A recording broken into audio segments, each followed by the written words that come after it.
आज का यह सेशन बड़ा ही विचित्र होने जा रहा है। सेशन की हेडलाइन ही कुछ इस तरह से लिखी गई है कि पगला गए हैं ट्रंप। अब ये हम कहने वाले होते कौन हैं? हम नहीं, हम आपके सामने ट्रंप को प्रस्तुत कर रहे हैं। प्रस्तुत बिल्कुल एज इट इज, हूबहू, बिना किसी फिल्टर के, ना किसी बीप के। ये जैसा बोले दुनिया के सामने, हम अपनी तरफ से आपको वही सारी बातें इनके मुंह से बोलते हुए सुना देंगे। कुछ ऐसी बातें इन्होंने परसों यानी शुक्रवार की शाम को की हैं जिसकी वजह से आपके मन से यह भ्रम तो उतर ही जाएगा कि यह होशो हवास में है। जिस तरह की बातें ये ओपन माइक पर करते चले गए, जिस तरह के आज के कंटेंट क्रिएशन में अडल्ट कैटेगरी के अंदर रखी जाने वाली सामग्री हो, जिसे ओटीटी प्लेटफॉर्म पर भी एज रेस्ट्रिक्शन के साथ रखा जाता हो, यह उसे खुलेआम दुनिया के सामने प्रस्तुत कर रहे थे। चाहे सेक्स संबंधी बातें हो या फिर सऊदी क्राउन प्रिंस के इनके, मैं शब्द भी यूज नहीं कर पाऊंगा, इस तरह के बर्ताव की बातें हो, ये सब वो बातें हैं जिससे एक बड़ा प्रश्न खड़ा होता है कि दुनिया जिस देश की वजह से फिलहाल पूरी तरह परेशान है, जो हाल ही में ईरान इजराइल युद्ध में उलझी हुई दुनिया है, उस दुनिया के आनंद लेते हुए ये ट्रंप कितने घातक हो सकते हैं। इनका जिस तरीके का रवैया है, यह किसी सन की राजा जैसा है। इस सनकी राजा को हटाने के लिए अमेरिका में इन दिनों प्रोटेस्ट हो रहे हैं और अब तक के सबसे बड़े प्रोटेस्ट उन्हें कंसीडर किया जा रहा है। पूरे अमेरिका में लगभग 3100 जगह पर प्रोटेस्ट हुए हैं ट्रंप को हटाने के लिए, जिसका नाम ही नो किंग्स प्रोटेस्ट रखा गया है। अमेरिका के अंदर फिलहाल जो हालात हैं उन्हें देखते हुए मुझे लगता है कि अमेरिका को खुद इन्हें इंटरनेशनल डिजास्टर घोषित कर देना चाहिए।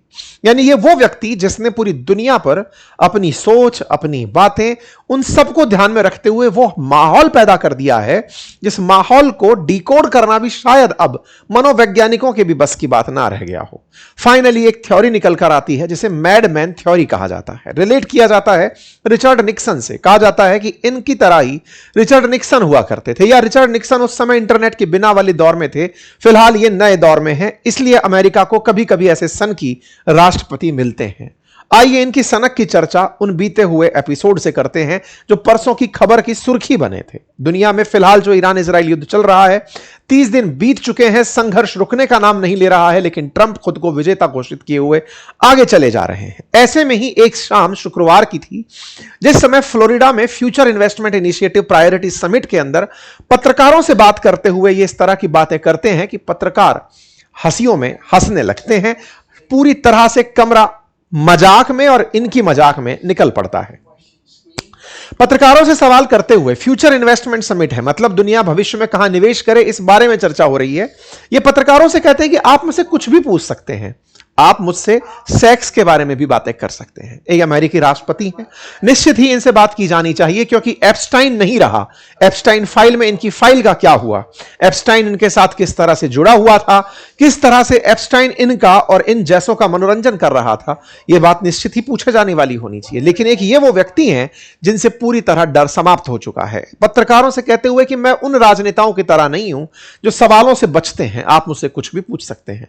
ऐसा कहते ही सोशल मीडिया पर प्रतिक्रियाओं का दौर शुरू हो चुका। अमेरिका असल में अब तक दुनिया के सामने एक ऐसा देश रहा जो कि बहुत सारे रेफरेंस स्थापित करने वाला रहा, चाहे डेमोक्रेसी के मानक स्थापित करने वाला हो, विचारों के एक्सप्रेशन को लेकर हो, राइट्स, ह्यूमन राइट्स को लेकर के हो, या फिर ग्लोबल पीस और डब्ल्यूटीओ के नियमों को लेकर रहा हो। वैश्विक परिदृश्य में अमेरिका हमेशा एक टॉर्च बियरर बनकर अब तक रहा है। लेकिन अमेरिका को मिले हुए ये राष्ट्रपति जो कि इतने ज्यादा उतावले हैं किसी भी बात पर रिएक्ट करने के लिए कि अब ये इस हद तक आ चुके हैं कि इनका कोई कुछ नहीं बिगाड़ सकता। आप में से हो सकता है कि कुछ लोग इस सवाल के साथ हों कि जैसे भारत के अंदर ऐसा हो तो भारत के अंदर तो कोई पार्टी साथ छोड़ दे तो प्रधानमंत्री ना रहे, क्या अमेरिका में ऐसा नहीं हो सकता? नहीं, America presidential form of government रखती है जहां पर बना हुआ राष्ट्रपति 4 साल के लिए निर्वाचित होता है। 4 साल तक का जो कार्यकाल की स्थिरता है उनकी, वही उनके पागलपन के बड़े कारणों में भी शामिल होती फिलहाल दिख रही है। अमेरिका के राष्ट्रपति पर दुनिया भर के लोगों के रिएक्शंस आते हैं। लोग इनके बारे में सवाल यही करते हैं कि यार ये क्या पागलपन है, ऐसी ही एक बात और करते हुए निकलते हैं।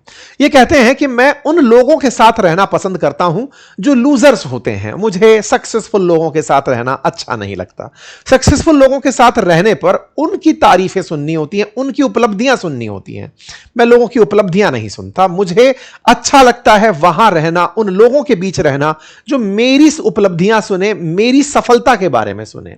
ट्रंप का जब ये वाला बयान वायरल हुआ तो ये अपनी तरफ से ये कहते हुए वायरल हुए कि शायद यही कारण है कि अमेरिका के राष्ट्रपति आसिम मुनीर के साथ और शहबाज शरीफ के साथ रहते हैं, क्योंकि इन्हें लूजर्स के साथ रहना पसंद है। इन्हें पसंद नहीं है उन लोगों के साथ रहना जो अपनी उपलब्धि, अपनी लोकप्रियता, अपनी काबिलियत गिनाएं। इसीलिए अमेरिका के अंदर ट्रंप के विरोधी खेमे के जो लोग हैं, यानी डेमोक्रेट्स जो हैं, वो इनके बारे में यही प्रश्न कर रहे हैं कि इनके जो चाहने वाले हैं वो सब लूजर्स ही हैं, ट्रंप तभी उनके बीच में खुश हैं। लोग इनके ऊपर तरह तरह के कंटेंट और प्रतिक्रिया बना रहे हैं। सोशल मीडिया पर अगर आप छांटने बैठे तो बहुत बुरा हाल मचा हुआ है। ये ट्रंप के ऑफिशियल बयान के तरीके से है। इनके बाद में ये अचानक बोलते बोलते निकलते हैं कि अब अगला क्यूबा होगा, लेकिन पत्रकारों से मेरा निवेदन है इस बात को भूल जाना, मैंने कुछ नहीं कहा ऐसे समझना। अगला क्यूबा होगा यानी कि आपको समझ में इतना तो आ ही गया होगा कि अब ये क्यूबा के ऊपर हमला करेंगे। अगले बार ये क्यूबा के लेकर कोई एक्शन करेंगे, और ये पहली बार नहीं है। अमेरिका के राष्ट्रपति फरवरी 1, 2026, 27 फरवरी, 17 मार्च सब बार क्यूबा के बारे में जिक्र कर चुके हैं, और अब फिर से बोल चुके हैं क्यूबा नेक्स्ट। यानी वेनेजुएला के बाद ईरान और अब क्यूबा। दुनिया के अंदर पीस प्रेसिडेंट की भूमिका से निकलने वाले ट्रंप अचानक अपने तरीके का पीस दुनिया को परोस रहे हैं, और ऐसे में क्यूबा के बारे में बात बोलते बोलते लोग इनके ऊपर प्रतिक्रिया देने लगते हैं कि यार क्या हद है, no strategy, no leadership, zero restraint, total entitlement, चल क्या रहा है।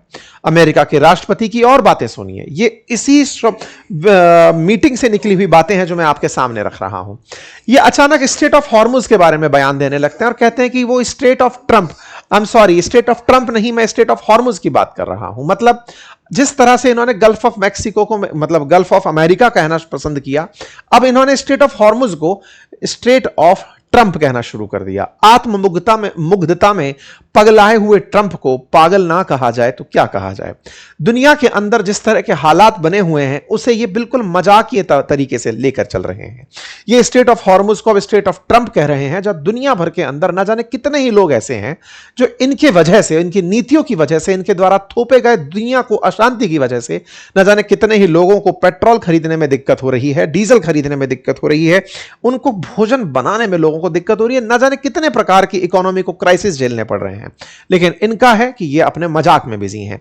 इन्हें लगता है कि ये ट्रंप को, इस पर ईरान की प्रतिक्रिया आई, उन्होंने कहा हाँ बिल्कुल सही कह रहे हैं, ये एप्स्टाइन आइलैंड की बगल में ही है। ईरान ने इनके मजे लेते हुए कहा भी कि हाँ आप सही कह रहे हैं कि आप अभी थोड़ी देर पहले तो कह रहे थे कि मुझे उसकी जरूरत नहीं है स्टेट ऑफ हॉर्मुज की, और अब आप खुद उसे स्टेट ऑफ ट्रंप कहना पसंद करते हैं। खैर जो भी है, लेकिन कुल मिलाकर इनके बयानों में जिस तरह की विसंगतियां हैं उन्हें देखकर आप किसी भी देश के जिम्मेदार राष्ट्रपति का भाव नहीं फील कर सकते। ऐसा ही एक बयान इनका निकल कर आता है कि यहां पर मैं पीस मेकर की भूमिका में, मतलब मैं I would love my legacy to be made as a great peacemaker. दुनिया मुझे याद रखे कि मैंने युद्ध रुकवाए थे, मैं 8वां युद्ध रुकवाने जा रहा हूं। मतलब खुद के ही युद्ध को रोकने को ये 8वें युद्ध में काउंट कर चुके हैं। मिलियंस ऑफ मिलियंस लोगों की जानें मैंने बचाई हैं।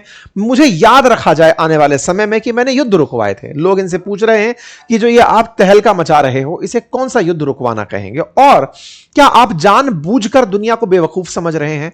आप जिस तरह से दुनिया के साथ खेल रहे हैं, दुनिया जिस तरह से पीड़ित है, प्रताड़ित है, और आप उनकी मजाक बनाए जा रहे हैं, अल्टीमेटली लोगों के लिए बहुत समझने और सीखने वाला विषय बनकर आ रहे हैं आप, कि लोग आपको कैसे हैंडल करें। लोगों के विषय से ऊपर निकलता जा रहा है। Bomb Iran, attack on Venezuela, taking to take Cuba, name a bigger clown than him. Trump कुछ भी करते चले जा रहे हैं। Float renaming Hormuz, threat thousands of targets, call NATO, paper tiger, Cuba is next. लोग पूछ रहे हैं कि हो क्या गया है, ये व्यक्ति किस तरह की बातें कर रहे हैं। इसी बीच में ये कहते हैं कि मैं नोबेल पीस पुरस्कार चाहता था लेकिन मुझे नहीं दिया गया। नॉर्वे तो अब गया, कुछ नहीं है उसके पास, कोई उसकी बात नहीं मानता। मैं मतलब नॉर्वे के ऊपर इन्होंने बयानबाजी कर दी। इसी बीच में इन्होंने अपने अलाइज का, इनके अपने साथियों का जो मजाक बनाया, उसमें सऊदी अरब के प्रिंस का। सऊदी अरब वो जिसने इनको इतना सम्मान दिया, उनके बारे में ये बोलते हैं कि वो मेरी ऐस लिख करते हैं। ये वो व्यक्ति हैं जो अमेरिका के राष्ट्रपति हैं।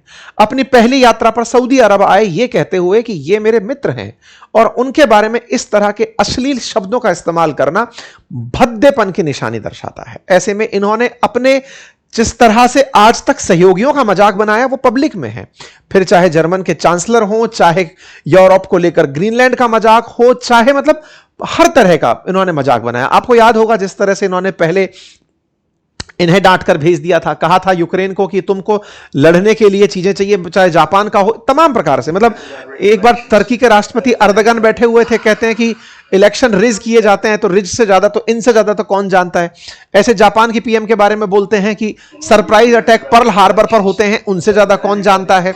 सब लोगों के बारे में कुछ ना कुछ इन्होंने इतने बयान खतरनाक दिए, और इसी बीच में ये सऊदी अरेबिया के किंग के बारे में कहते हुए चले गए कि future king of Saudi Arabia on stage boasting that Arab leaders must kiss his ass and obey his order, Trump openly mock. इन्होंने अपनी तरफ से जो कहा उस पर गल्फ के लोगों की प्रतिक्रिया, अब मजबूरी इन लोगों की भी है।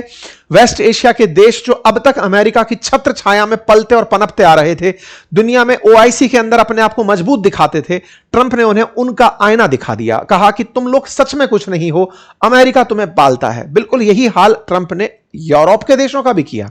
यूरोप के लीडर्स को भी जिस तरह से उन्होंने बिल्कुल पर्दा खोल के सामने लाकर खड़ा कर दिया कि ये बिना नाटो के कुछ भी नहीं है, कागज के शेर, यही काम इन्होंने वेस्ट एशिया के इन देशों का कर दिया कि ये लोग कुछ भी नहीं है। और इन देशों की बेइज्जती दुनिया में जब हुई ना, ये बिल्कुल वैसी वाली बात है, ये किसी को भी मॉक कर दे रहे हैं, किसी का भी मजाक बना दे रहे हैं, जिस पर लोग तगड़ी प्रतिक्रिया दे रहे हैं। मतलब आप सोचकर देखिए कि अपनी पहली यात्रा पर प्रिंस सलमान से मिलने आए थे। प्रिंस सलमान ना केवल इन्हें रिसीव करने आए, सी ऑफ करने आए, $600 बिलियन ट्रंप को देकर भेजे कि लेकर जाओ, और ना जाने कितने तरह के इन्वेस्टमेंट देकर भेजा इन्हें।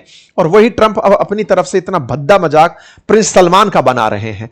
हालांकि अब मुस्लिम वर्ल्ड ने जब सऊदी अरब को लीडर चुना और सऊदी अरब ने इन्हें लीडर चुना, तो एक प्रकार से ट्रंप असल मायने में प्रिंस सलमान का मजाक नहीं बना रहे हैं, असल में वो पूरे संयुक्त रूप से मुस्लिमों का मजाक बना रहे हैं। फिर चाहे वो तेहरान का हाल करने का काम हो, चाहे वो ओआईसी के इन देशों का मजाक बनने का। आप सोचकर देखिए कि पूरी दुनिया जानती है कि पाकिस्तान के हाथ में कुछ नहीं है।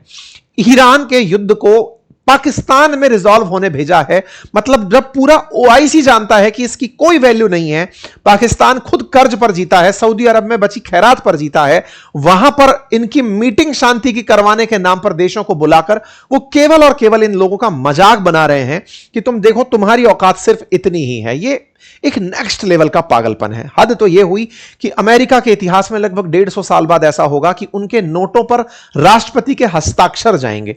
ट्रंप ने वो आदेश पारित कर दिया कि नोटों पर मेरे हस्ताक्षर होने चाहिए, और इन्होंने 2 दिन पहले ही इस आदेश को पारित कर दिया। 165 साल बाद ऐसा हो रहा है कि अमेरिका में नोट जो डॉलर हैं उनके ऊपर ट्रंप के साइन जाएंगे, सिग्नेचर जाएंगे। हद तो यह है, दुनिया युद्ध में जी रही है और भाई साहब डांस कर रहे हैं। भाई साहब बढ़िया म्यूजिक के ऊपर डांस कर रहे हैं, और जितनी जगह जा रहे हैं वहां पर डांस करते हुए पाए जा रहे हैं। समझ नहीं आ रहा है कि मार्केट पूरी तरह बर्बाद हो रहा है, भाई साहब को आनंद आ रहा है। हद यह है कि अमेरिका के स्टैंडर्ड एंड पुअर्स के जो टॉप 500 कंपनीज के स्टॉक हैं वो 1.7% गिर चुके हैं, लगभग 4.8 ट्रिलियन पूरी तरह से साफ हो चुके हैं। ऐसे में अभी भी इनसे सवाल यही पूछा जा रहे हैं कि are you tired of winning. असल में क्या है कि ट्रंप जब इलेक्शन कैंपेन कर रहे थे तब अपने प्रचार में कह रहे थे कि मैं इतना अमेरिका को करके दूंगा कि आप थक जाएंगे, आप थक जाएंगे कि बस प्रेसिडेंट ट्रंप, बस अब हमें और ज्यादा मत जिताइए। ट्रंप के यही पुराने बयान लोग निकाल निकाल कर ला रहे हैं कि आपने ये क्या कर दिया है, पूरा लाल कर दिया है बाजार आपने, अमेरिका बाजार को इतना नुकसान हो रहा है। लोग इन्हीं को मॉक करके पूछ रहे हैं कि साहब आप इतना जीत रहे हैं कि अमेरिका पूरी तरह से बर्बाद हो गया है। ट्रंप अब रुकिए, बस करिए, आपने पूरी तरह से you are winning too much, please रुक जाइए। ऐसे में अमेरिका की तरह तरह की जो स्थितियां हैं उन्हें लोग लेकर तमाम प्रकार के प्रश्न और मजाक बनाते चले जा रहे हैं। लोग इनकी हिटलर से तुलना कर रहे हैं कि ये पहले क्राइसिस की सिचुएशन पैदा किए, फिर दुश्मन को डराने का प्रयास किए, स्टेट ऑफ इमरजेंसी जैसी स्थिति पैदा कर दी, हर तरह का वो पागलपन दुनिया भर के देशों में इंक्लूडिंग इंडिया पैदा कर दिए। दुनिया पर जबरदस्ती का युद्ध थोप दिया है, टैरिफ थोप दिया है, इन सब से पीछे हटिए। क्या ट्रंप वाकई में पीछे हटेंगे, या फिर बचे हुए अभी इनके 2-2.5 साल में दुनिया इनके पागलपन को और ऊंचाई तक देखेगी? आपको क्या लगता है जरूर कमेंट बॉक्स में बताइए। चैनल पर नए हैं तो चैनल को सब्सक्राइब कर लीजिए।